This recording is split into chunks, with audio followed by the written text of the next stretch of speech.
Hi, welcome to Light the Camera Author. I'm Jim Juno, and I have with me today my guest is Tom Salinsky, and he has a new book out, or it's coming out in the end of May in the UK. It's called Star Trek Discovering the TV Series, the original series, animated series, and Next Generation. And even though it's coming out in the States in July, but it's coming out in the UK on, I believe, May 30th. Tom, if that is that not right? Yep, and available for pre-order now. Available for pre-order now. And we are going, as they say, across the pond. Tom, I believe you're in the UK, correct? Yes, I'm in London. In London, all righty. Well, now you have taken upon yourself to watch the entire history of Star Trek, TV and movie history. Pretty much, And yes. Everything up till 2005. all right, and this book deals. Now, this is just the first part. I'm assuming of a series of books. That's right, yes. Right, and this one is going to deal with the original series, or known as TOS, Next Generation, TNG, the animated series, which ran for 1 year, and then you're not doing any of the movies on this one, Yep. are you? The first six movies are also in this first book. Okay, the first six ones. Okay, and those are the ones with the original cast. That's right. So The Next Generation movies aren't in this book because that would have meant this book would have ended with Star Trek Nemesis, and I that would see. be ending on a bit of a downer. Yeah, that movie was well, there's several issues with that particular movie, you know, Yes. and but the history of Star Trek, and I'll be honest with you, full disclosure, I am a Trekkie from way back. I even, when I was a kid, wrote a letter to save it from cancellation on the Oh original my word. series. No, well, we have a lot to thank you for. Oh no, yeah, one letter out of millions, yeah. So, but what got you hooked on Star Trek? So, I mean, I've always been a kind of general science fiction fan. Doctor Who was really the show that lit a fire under me. But I was also, when I was a little boy, I was reading Robert Heinlein and Isaac Asimov. I was watching The Hitchhiker's Guide to the Galaxy. When I was a teenager, I was watching Red Dwarf. Uh, so all of these things are kind of part of my DNA. And then a few years ago, it occurred to me to wonder how much of Star Trek had I actually seen, because it's come back in this multifaceted form. You know, there really is something for everyone now. If you like science fiction or Star Trek at all, there's comedy versions, there's dramatic versions, there's complicated versions, there's simple versions, there's children's versions, there's adults versions. You know, everything you can possibly want. Uh, but I began thinking because I'd grown up watching Next Generation, but it wasn't easy to watch it. My first time watching Next Generation was going to the local video store and renting two episodes to a tape releases because it wasn't on television yet. And then finally, after about 3 years, it came to BBC Two. Then about 3 or 4 years after that, it was bought by Rupert Murdoch's Sky Television, which meant you couldn't watch it unless you had a satellite dish. And about 20% of UK homes had satellite dishes. So my experience watching it was very fragmented, and I thought, you know, I've recently finished a project.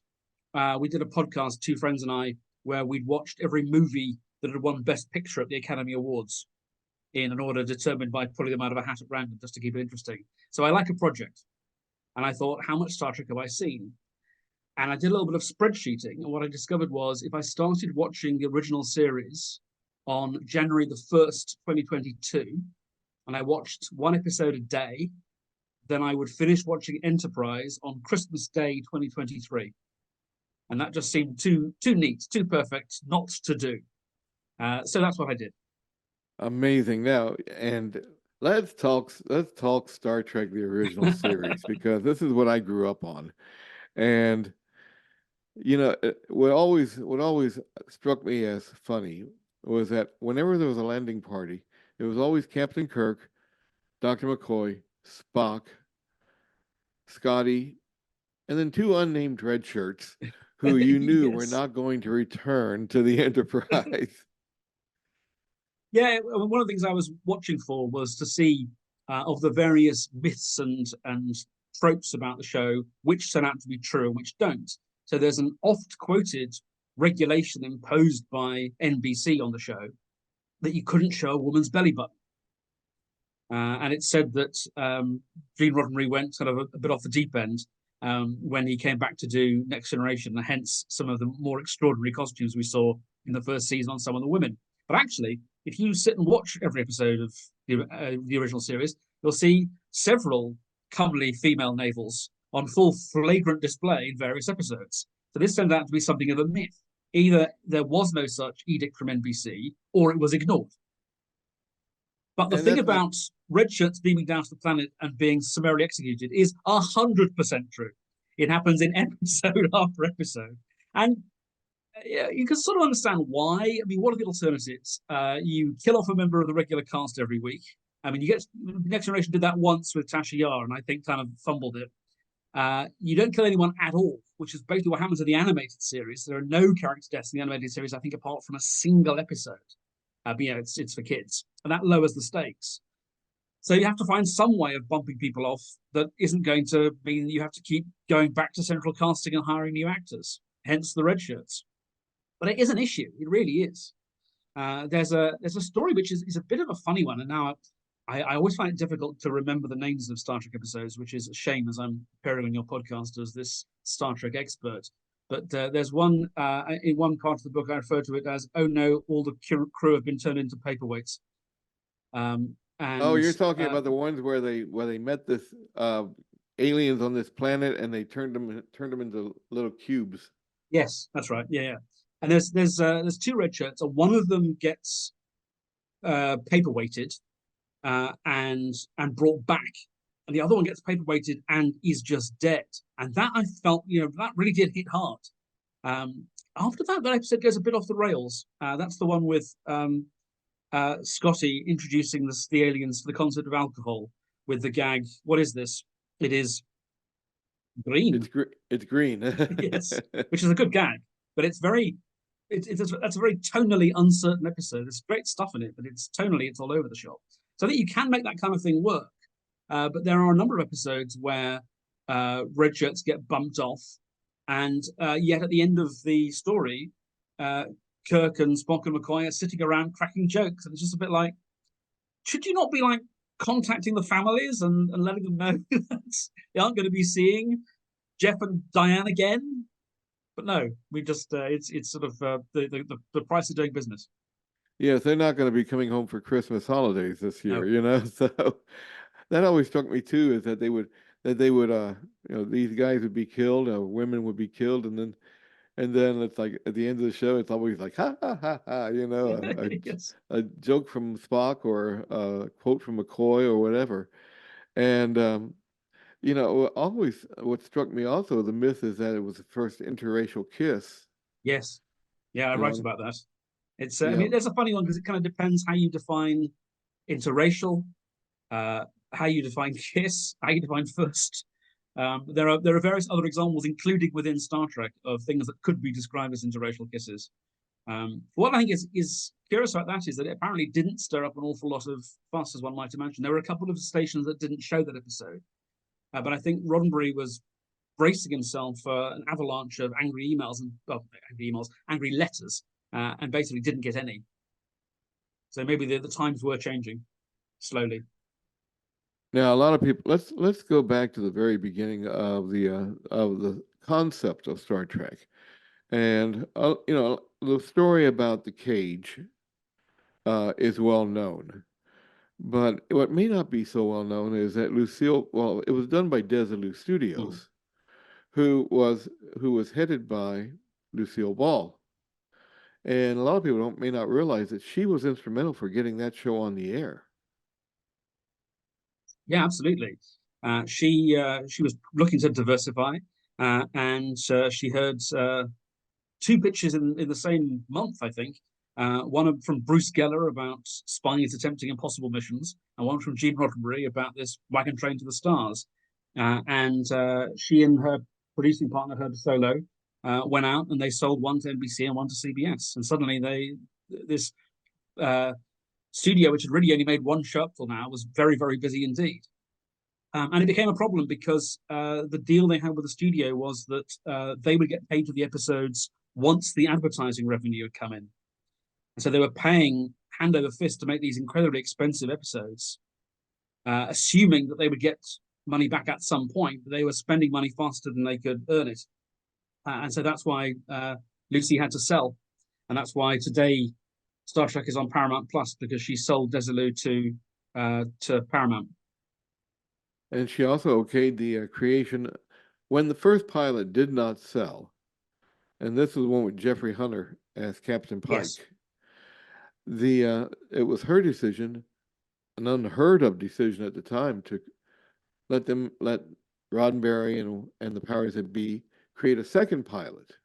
Well, NBC had to agree to pay for a second pilot. So it was between the issue. She didn't give up. She was incredibly tenacious, and we have to be very, very thankful for that. And it was interesting. I watched The Cage on December 29th or 30th or something as a kind of a warm up, as an episode 0, and it is interesting. And the word that's always associated with The Cage is cerebral. It was too cerebral. It was too good for TV. You promised us a space western, and what you gave us was this meditation on ethics and free will and so on. But I actually think the bigger problem with it is not that its concepts are too esoteric. It's that the crew doesn't seem like a family. When Captain Hunter's trapped on the planet and number one brings the rest of the crew together to talk about what they're going to do, they sound like they're just trying to solve a problem. Like they're working together on some sort of space Sudoku. They don't seem concerned that their dear friend is in mortal peril and they may never see him again. And what you get right from the beginning with the transmitted episodes is this incredible feeling of family, and I think anchored by William Shatner. So here's another, I thought, myth. The myth is that William Shatner is a lousy actor. And I think it is true that he has some kind of fairly easy to imitate tics of behavior, which is true. But the difference between Jeffrey Hunter, who's, in his way, is a very good actor, but as a leading man of a space adventure TV show, he's not well cast and the character isn't well thought through. But as soon as you start watching the original series, what's clear is that, first of all, Kirk likes being captain of the Enterprise, which is crucial, because Hunter seemed like he was looking to make a career change, which is not what you want from your leading man. But even more important, it's clear to see how much William Shatner loves being Captain Kirk. And it's really enchanting. It's really beguiling. And his I think personal charisma is a huge reason why the show was such a success. Why people like you are writing letters to keep it on the air. And the character of my favorite character, and I'm sure it was a lot of other people's, it was Spock, because, and I once told somebody who didn't know Star Trek, I said that to me it seemed like it was the Spock being the id and McCoy being the ego, and then you got Kirk being the super ego, which is a lot of Freudian talk for people who don't know, But that's what struck me, that you had total logic, you had total emotion, and then you got Kirk in the middle, trying to work everybody together. Yeah, I don't know the extent to which this was deliberate, but a lot of dramatic stories, especially those on a modest budget, involve people having to make difficult decisions. And the person who has to make those decisions is the captain. So what this does is it kind of externalizes what could have been a purely internal process. Kirk has his logical side in Spock and his emotional side in McCoy. And because the three of them can converse, what could have been something which is happening only inside his head in kind of a novelistic way becomes something dramatic and interesting and entertaining and funny, something you can point a camera at. And that's kind of brilliant. And you see subsequent iterations of the show trying and sometimes succeeding and sometimes failing to recapture that. But it's something they did get right, not quite from the word go, not quite from the original pilot, from as soon as they had that initial triumvirate. And McCoy's not in the second pilot. No, he's not in the original. I mean, there was I think his name was Paul Fry, was the doctor, and then it became well, first off, after they were canceled in season 2 and then brought back from the dead for season 3, they had their budget slashed, and you could really tell. The writing went kind of downhill. I'm sure there's somebody out there likes the episode Spock's brain. There are some people who'll tell you it's a camp classic, but I think it's the one I gave the lowest score to over all the 700 plus episodes that I watched. It's spanto. It's just dreadful. Oh my gosh. I mean, I'm like, when I was a kid watching it, I'm going, oh my gosh, they stole his brain. What is it? Yes. But if you're over 5 years old, 6 years old, it may not be that much appealing to you, Yeah. So, but then after you could tell the third season. I mean, they cut back the budgets. The writing kind of went downhill. It was Leonard Nimoy even wrote about it in his book, "I'm Not Spock," that the continuity suffered also. Um, so, but I did read at some point where when the third season was canceled, the powers that be at uh, Paramount or Desilu or whatever at that point, they were mad because it had the highest rating of like 18 to 35-year-olds. So it wasn't, even though it wasn't a big ratings winner, it was big in its demographic area. Yeah. It's funny, Next Generation is the only time so far. I mean, the landscape's completely different now, but in the old days of Nielsen ratings and so on, Next Generation is the only time that a Star Trek series has been a real mainstream success when it was first on, because the original series was a huge hit in syndication. But as you say, ratings were always modest, and it didn't really become a cultural phenomenon until it was basically over. But the people who liked it loved it. Hence those letter writing campaigns. Hence it getting renewed for a second and a third year, which it very nearly wasn't both times. But it's never been a ratings juggernaut. Only really Next Gen. Next Gen was consistently in the top 20, but no other iteration of the show is that true for. The Next Generation, and you mentioned in your book that nobody wanted to take a chance on this. No, they couldn't get a network. They had to stitch together this Earthsats network by doing 70 or 80 different syndication deals. And you look now at the way Star Trek's treated, and attempts were made to do this in the past. Of course, Phase 2 was supposed to be the linchpin of a new Paramount network, which never actually materialized. And then Voyager Enterprise were the linchpins of UPN, which I think lasted half a dozen years. Yeah, something like before that. being folded into the CW. Yeah, people always have this idea that Star Trek is going to be this huge success, but it very rarely is. And everybody thought that Roddenberry was insane to try and do a new Star Trek without Kirk and Spock and McCoy, because they were the heart and soul of it. And Next Generation, takes its time to find its feet. Those first couple of seasons are patchy. But what I found fascinating is all of the decisions they couldn't get away from work out great. That cast is basically terrific. The ship looks amazing. The way that the world building has been done for this new version is all great. It's just they couldn't figure out how to tell the stories. And Michael Piller comes in the third year and starts to sort it out. And then it starts to become this amazing show. And I think the episode which really got people hooked on it, or not that they weren't hooked before, but the best of both worlds. Oh, yeah. I mean, I believe it was the season finale of season 2 Season or 3. season 3. Season 3. Yeah. Okay. And at that point, you did not know if Patrick Stewart was going to return as That's Captain right. Picard. People thought he might be going back to the RSC. I can't remember if this is in the book or not, but Patrick Stewart tells a story that during the summer break, he was driving through LA and stopped at a traffic light, and the family in the car next to him in traffic rolled down the window and yelled at him, "You have ruined our summer!" Because everyone was going nuts because no one could figure out what was going to happen next. Including, by the way, Michael Piller, who wrote that episode. He came in, sorted out the writing staff on the show, and said, "I'll do 1 year, and I'm going to leave you with the best damn episodes anyone's ever seen," and kind of walked out of the room saying, "Get out of that one," and then agreed to come back for another year.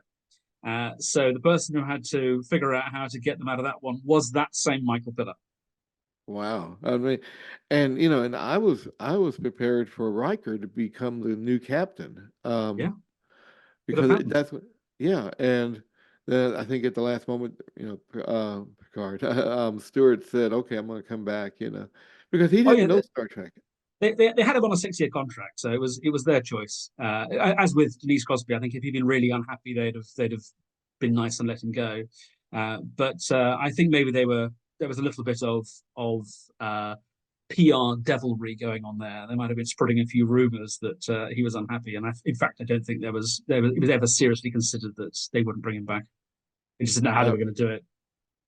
and now, did you see any of the new Star Trek Picard, season 3, Oh when yeah, they brought everybody back from TNG? yeah, yeah. You know, Great big nostalgia fest. Absolutely loved it.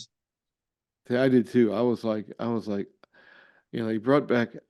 I mean, they brought back Geordi. They brought back Data somehow. Yes, some And version the of Data. yes, and the old Enterprise D, which blew up, and well, Yes. so. Yeah. But what's been your favorite My favorite uh series. series, and also which is your favorite episode? It's difficult to pick a favorite series. I'd much rather watch the very best that Voyager has to offer than the very worst that the original series has to offer. Just to pick two random examples. Next Generation is the one that I watched most consistently. It's the one I knew best. When the Blu-rays came out about 10 years ago, I bought those and watched pretty much all of them. I think I might have stalled about halfway through season 7, but I watched them all before doing this project and watching them all again. So that's probably the one that kind of means the most to me. Uh, but you got to take your hat off, I think, to the original series because if that doesn't work, nothing else happens. And unlike pretty much every iteration of the show subsequently, the original series really does hit the ground running. Most of the best episodes are in the first season. To be fair, the second half of the first season.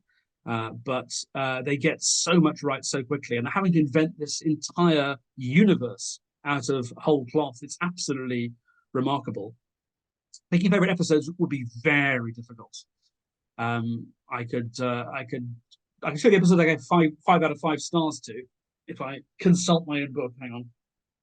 So again, so the first book is just those first. Okay, there's quite a lot of them. I'll pick a few at random. From the original series, the ones that jump out are Amok Time, City on the Edge of Forever, of course. Oh yeah. The Devil in the Dark is one I would The Devil in the Dark, I think, to show someone who hadn't seen the show before, is this is what the show is about because you got so much great character work with Kirk and Spock. You That's got what some great and science fiction. that was with Jack the Ripper, right? The Devil in the No, no, Dark. no. Devil in the Dark is the Horta. It's the creature that's killing Oh, the the Horde, the miners. rock monster. Yes, Yes. yes. And it's also an interesting litmus test because if you stumble over the fact that the Horta looks something between a duvet and a pizza, and that's a problem for you, then you need to start watching the movies, I think, rather than the original series because that kind of thing's going to come up a lot. Um, Arena is was good yeah, too. so Arena, I think it's 4.5 stars. I think I just knocked off a half a star because there's some weird pacing things with Arena. We think of Arena as being Kirk versus the Gorn, and actually that's the third act of 3, and the middle act isn't super interesting. Hmm. But there's when it gets going, Arena's absolutely fantastic. Next gen, I've got Tapestry. I think is brilliant. Oh yes, With oh, sorry, cat's that's going okay. bonkers again. The kitty cat took over the camera. Yeah. There we go. Let's see. Best of Both Worlds parts 1 and 2 and Family. I gave 5 stars to all of them. The Inner Light, The Measure of a Man, uh, all good things. It's an incredible Oh yeah. climax. Sarek is just astonishing. Yeah. Patrick Stewart is amazing in that episode. Chain of Command.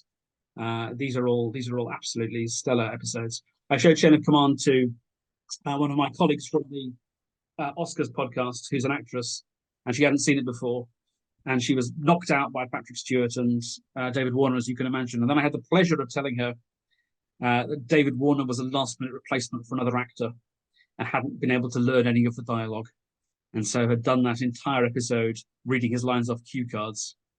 Now it takes a pretty good actor to come in and give Oh the kind of yeah. performance that he gave. with weeks of preparation. But you have to be near genius level to come in and give that performance with essentially no preparation at all and everything written up for you on boards like you're on Saturday Night Live. You know, I liked the original series and TNG, and then also Voyager, and Deep Space Nine, Deep Space Nine, if I can talk this morning. Um, when they started getting into darker episodes, like with Enterprise, and I mean, it looked to me like they lost the charm of the those other series. Yeah, There was it's no funny with Deep humor. Space Nine because Deep Space Nine is simultaneously the darkest, grimmest part of the franchise, but it's also the goofiest. And I think that's Yep, very, very deliberate. They wanted to tell stories about generational trauma and the horrors of war and so on. And they recognized that by sitting in a single location, that meant that any bad decision the characters make this week is still waiting for them next week. They can't just fly off to somewhere new. But in order to leaven the mixture, then you have to have cross-dressing Ferengi and bada bing, bada boom, and episodes like that, because otherwise it becomes kind of unbearable. It's really, well, really smart writing, a really, really smart way of dealing with. We have to crank out 26 episodes a year of this thing, and they can't be all the same.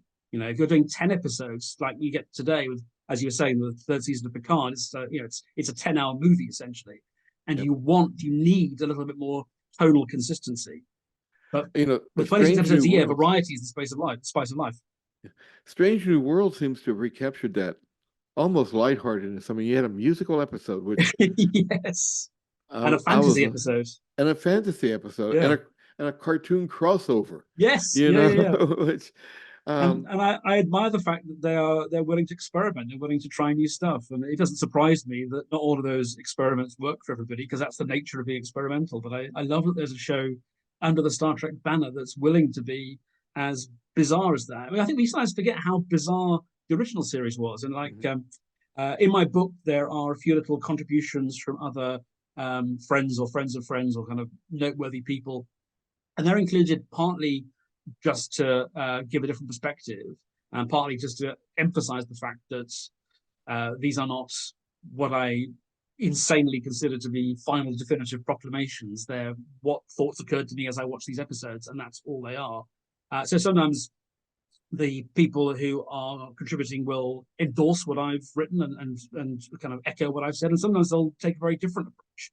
So Cat's Paw, which is an incredibly goofy TOS episode, didn't work for me at all. But my good friend Dan Starkey, who listeners may know as the Sontaran Strax from Doctor Who, remembered watching it as a child and still loves that episode today. It was always a very flexible format. It could be a Cold War drama one week and a goofy comedy the next week and a courtroom drama the week after that and an esoteric science fiction show the week after that. And that variety has always been baked in there. Fantastic. Well, the author's name is Tom Salinsky, and the book is Star Trek Discovering the TV Series, the original series, the animated series, and Next Generation. Tom, I really want to thank you for being on Light Camera Author today. Thank you so much for having me. It's been a real pleasure.